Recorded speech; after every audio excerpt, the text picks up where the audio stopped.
जय श्री राम, जय हनुमान, राधे राधे, जय श्री कृष्ण। आज हम जिस टॉपिक के ऊपर बात कर रहे हैं वो बहुत ही ज़्यादा इम्पोर्टेंट है। वो है शुक्र।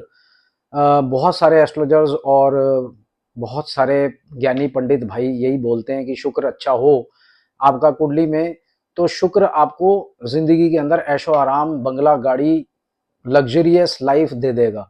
अब वो क्या बोलते हैं कि शुक्र कौन कौन से ऐसे भाव में होना चाहिए जिससे वो लग्जरी देगा। बोलते हैं कि शुक्र अगर पहले में है, पहला हाउस है, चौथा हाउस है, नौवां हाउस है, 10वां, 11वां, 12वां, तो ये तब एक्टिव होगा जब इसकी दशा पीरियड आएगी।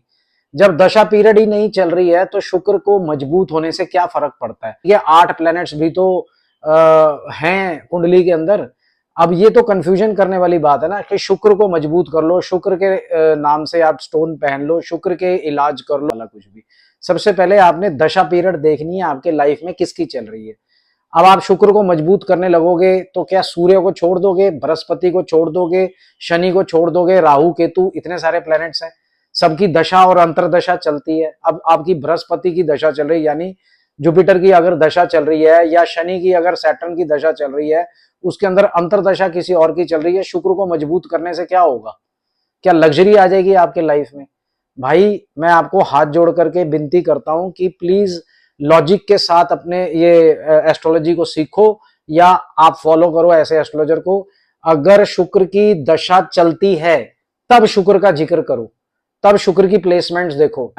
अब सबसे बड़ी बात यह है कि शुक्र मजबूत है या कमजोर है ये भी देखना नहीं आता। नाड़ी mathematical calculation, it is very clear in Nadi mathematical calculation when the Venus planet is there, and if it signifies 2, 7, 10 and 11 houses, ये सारे के सारे लग्जरी पैसा देने वाले बंगला देने वाले हाउसेज हैं। ये अगर हाउसेज आपके शुक्र के प्लेनेट में आ रहे हैं तो ऑटोमेटिकली पैसा आने लग जाएगा। पर बाकी के प्लैनेट्स को भी तो सपोर्ट करना है, खाली शुक्र की दशा ही थोड़ा ना चलेगी, उसके अंदर बाकियों की भी तो अंतरदशा चलेगी। ये बात क्यों नहीं समझ में आती है आप लोगों को? चतुर्थ यानी फोर्थ हाउस में, नाइन्थ हाउस यानी भाग्य भाव में, 10th हाउस यानी कर्म भाव में या दशम भाव में, 11th हाउस यानी आय भाव में, या 12th हाउस यानी द्वादश भाव, इनमें से किसी भी भाव में शुक्र बलवान होकर बैठे हों तो ऐसे शुक्र उस इंसान को उसके जीवन में हर एक तरह की लग्जरियस चीजें देते हैं। मैंने कम से कम नहीं तो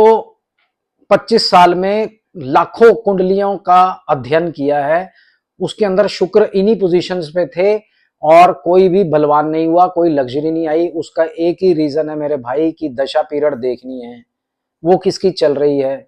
शुक्र अकेला मजबूत करने से, प्लैनेट्स तो सारे ही मजबूत करने पड़ेंगे।